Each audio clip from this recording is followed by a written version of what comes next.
So, good day. Yung product idea is foldable office desk divider with additional features or upgrades. So, basically, it is for anyone na gustong mag-focus kahit saan sila nagtatrabaho or nag-aaral.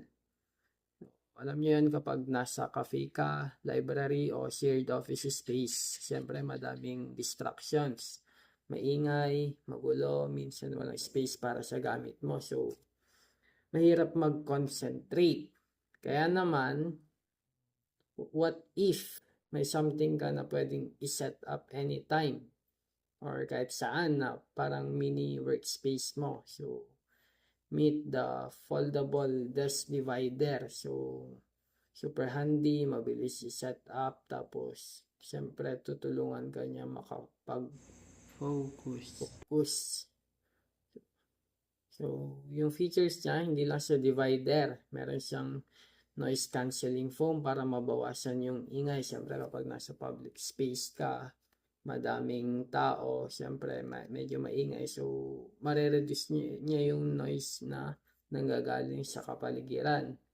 May pockets para sa gamit mo. Yung gusto mong lagyan ng ballpen, lapis, kahit ano.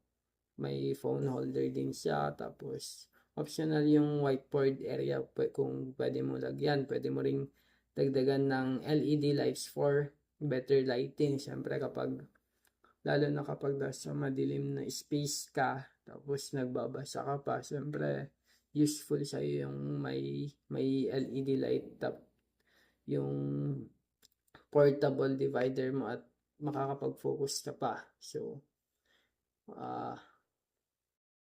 itong portable divider, perfect siya sa mga tao like yung isang remote worker. So, siyempre madalas sila sa kung saan-saan, minsan sa cafe, kaya need nila ng privacy. Or kung hindi naman, sa estudyante na kapag nasa library, kailangan niya ng space na tahimik saka organized.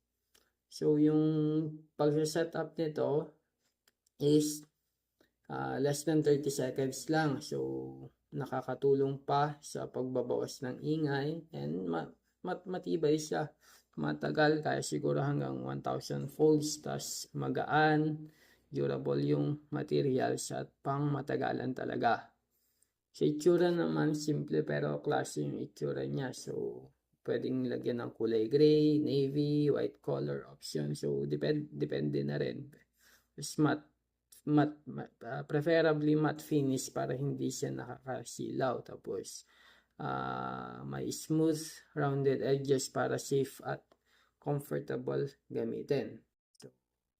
So, ayun, with this foldable desk driver, kahit saan ka pa magtrabaho or mag-aral, may sarili kang space para makapag-focus. Yan, that's all.